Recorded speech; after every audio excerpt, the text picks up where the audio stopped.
Morris Marina. Beauty with brains behind it.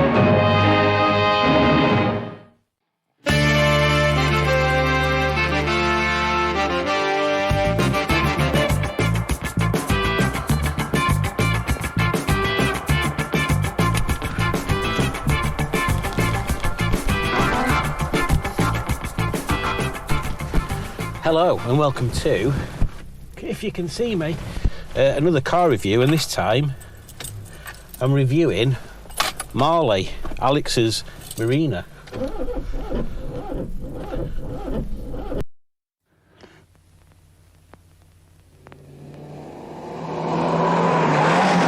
these come with brakes or is it just mine?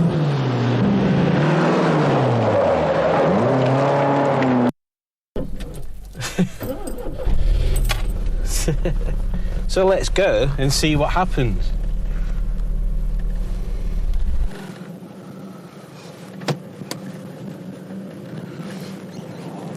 It's been a bit of a day of old cars today. I've driven Dolly, Simon Easton's Dolomite. Oh no, I'll be late home for tea and it was sausages tonight.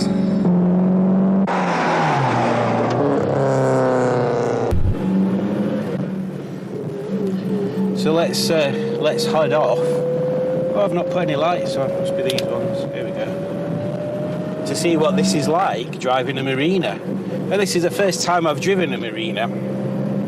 I have literally no idea what to expect. Yes.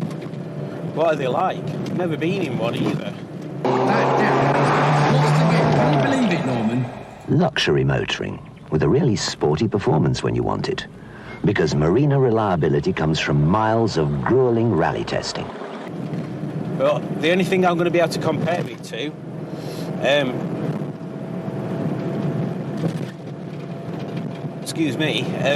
is Simon's Dolomite. So let's see what happens.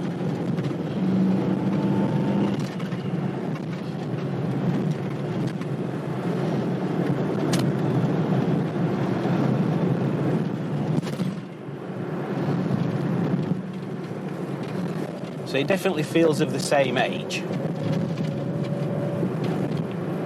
Let's just take in the overall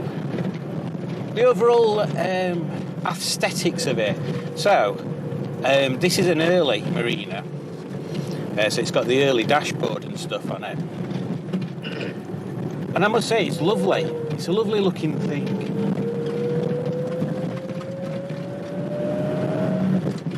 I'm on unfamiliar roads, so if it looks like I'm hesitating, it's because I've no idea which bit of road I'm on.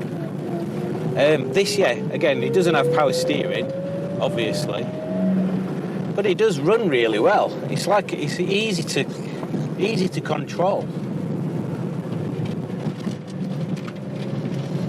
We're just entering a national speed limit zone. I'm not going to rag it. Let's avoid that glass. So yes, what's it like?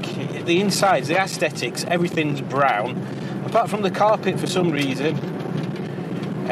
But that's good. It's a nice colour. The outside of it, as you'll see when I do the outside shots later, is harvest gold. Everything about it's lovely.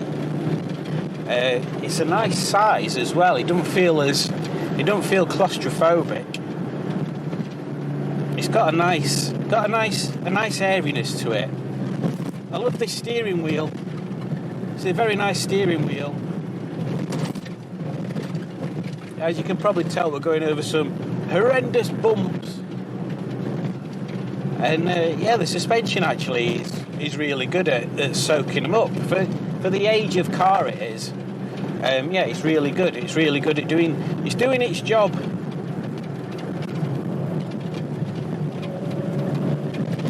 Now it is an old car, so it's got old technology. So obviously the gear shifts aren't as slick as they would be in a newer car and such like. And obviously the gear's slick. You have to move it a long way But yeah, he works really well. He's very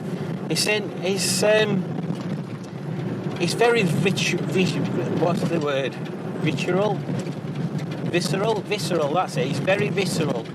Again, apologies. We're going down some terrible roads here in near Aylesbury. But actually, I was doing nearly 50 there, and I didn't even realise. So yeah, it is perky. It is perky for an old car. Oh crikey!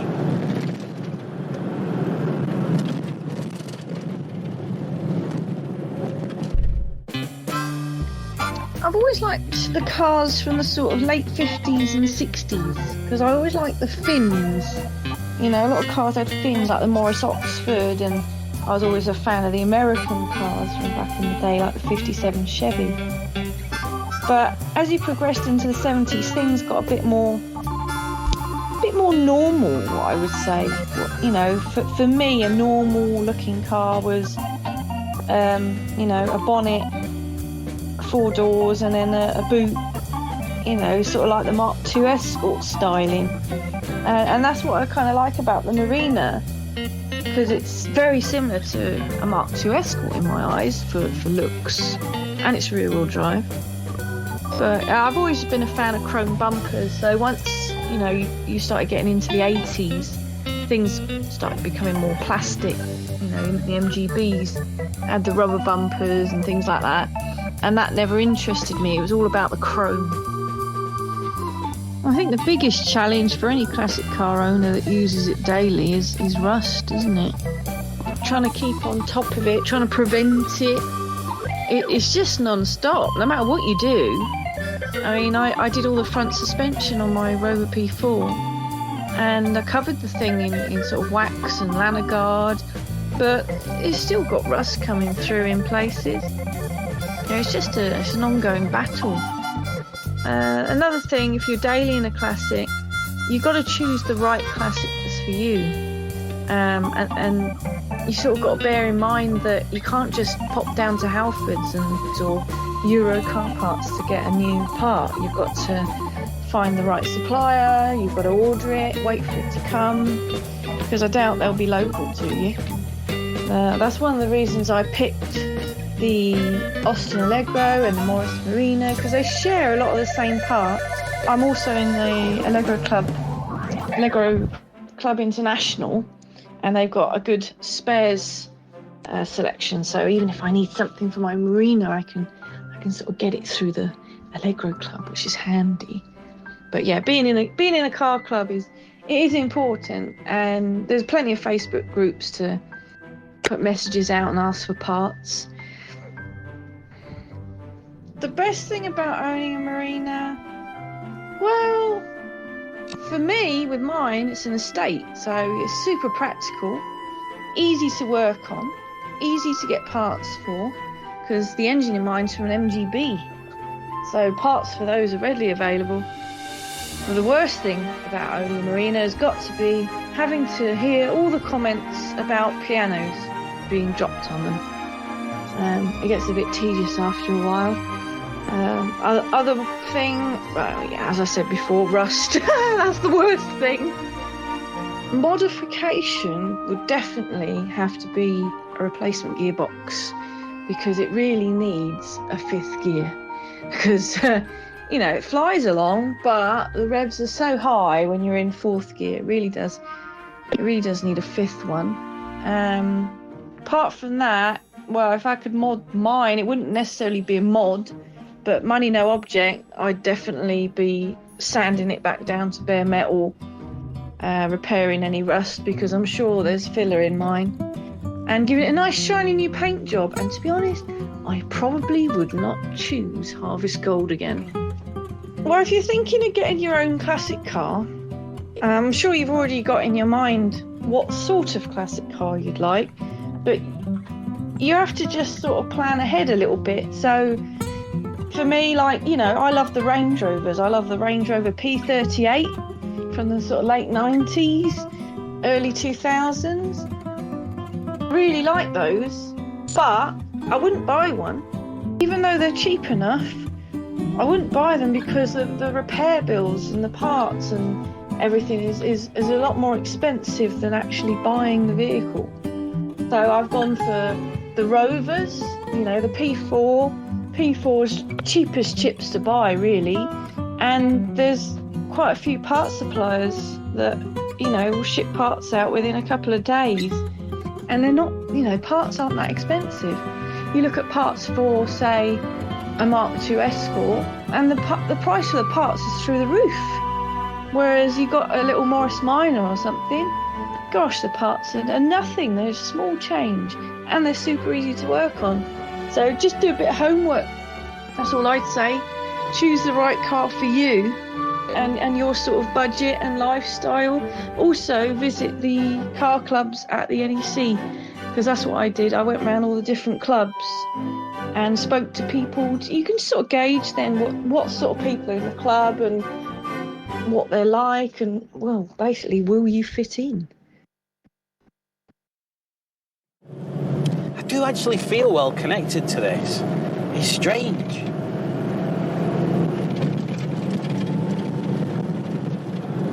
Obviously, the Morris Marina is a front-engine, rear-wheel drive car, which most cars were until Mr. Alex Agonis made the Mini, and then everybody started doing front-wheel drive cars, because they are safer to handle than rear-wheel drive ones.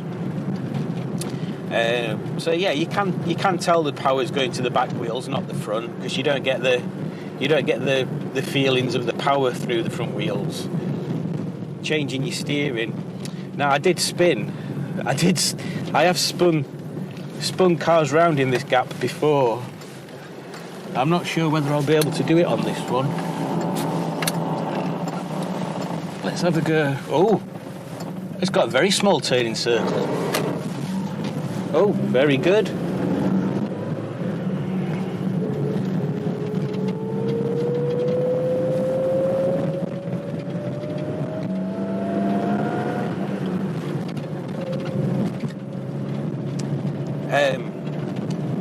Yeah, so the suspension, I've talked a bit about that, but it does soak up bumps really well. It's not luxury car.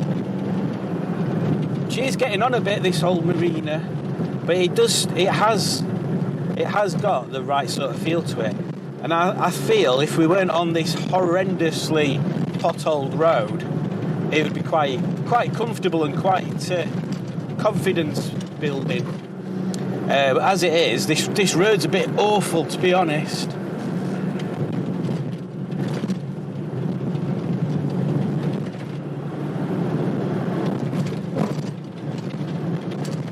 Cars, and you're really setting us a problem with this, you know. How can we do two in one? Let's try and keep an open mind on this, shall we? Harry Webster's team not only had to design a beautiful and competitive car, but they had the same stringent time limit. They decided to use engines which were already in production and which had proved reliable and efficient over millions of miles, and to design entirely original body styling. They tried endless variations until they finally arrived at styling they were all satisfied with. Now, I could be completely wrong, but I believe these were the follow-on from the Morris Minor. And I'm not sure whether the suspension's the same setup. It might be, it might not be. Oh, there's a great big Land Rover coming the other way.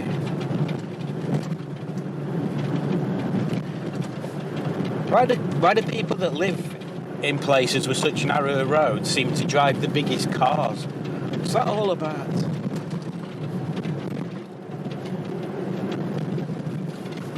The styling, I suppose, is another thing to talk about. So we're doing looks, interior, performance and score. So looks, I like the looks. This being the estate version as well, it's just that little bit extra special. It's just got a nice little shape to it, and you'll see from the outside shots there's it's like a little lift at the back where the boot lid hinges are, and it just gives it a nice little silhouette.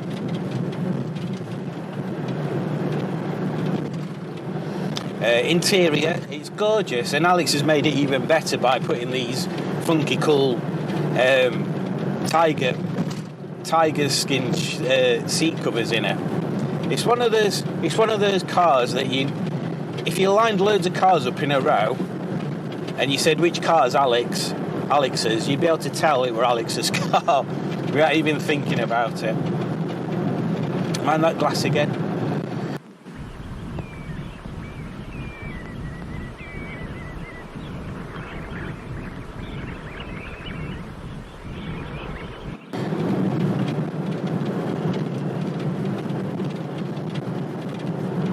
It's a good gearbox, that, as well.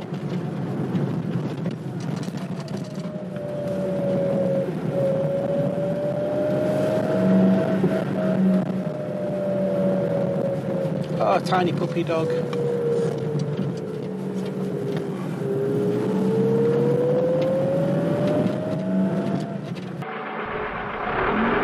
1.3 Deluxe Coupe. The 1.3 Super Deluxe Coupe. The 1.8 Deluxe Coupe. The 1.8 Super Deluxe Coupe. The 1.8 TC Coupe. The 1.3 Deluxe Saloon. The 1.3 Super Deluxe Saloon. The 1.8 Deluxe Saloon. The 1.8 Super Deluxe Saloon. And the 1.8 TC Saloon. That old gearbox whine as well. I missed that. I'm sure Minis do that.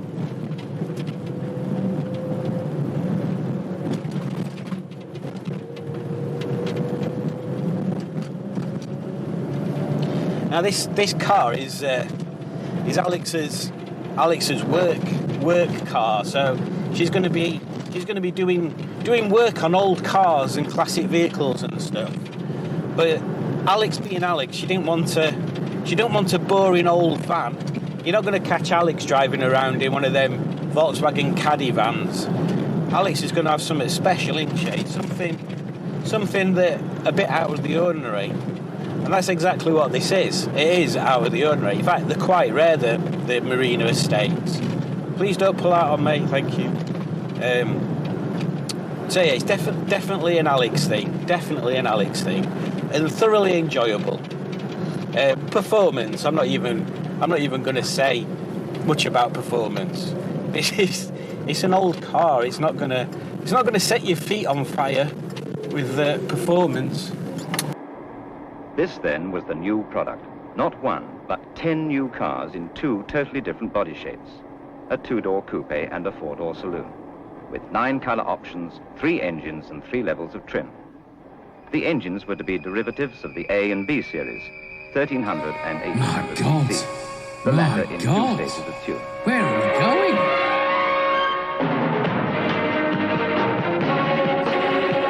That bloody Derek Hunt is lost again. Mother will be mortified. Oh my God, we nearly crashed. Oh, I think John's broken down.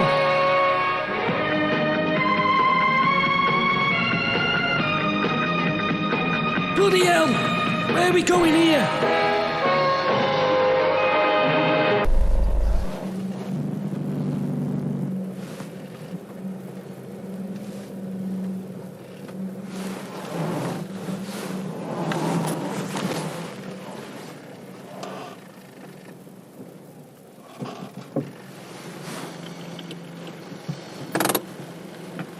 So there we have it, the Morris Marina. Quite possibly one of the most underrated cars, I think. Loved every second of it. Thank you, Alex.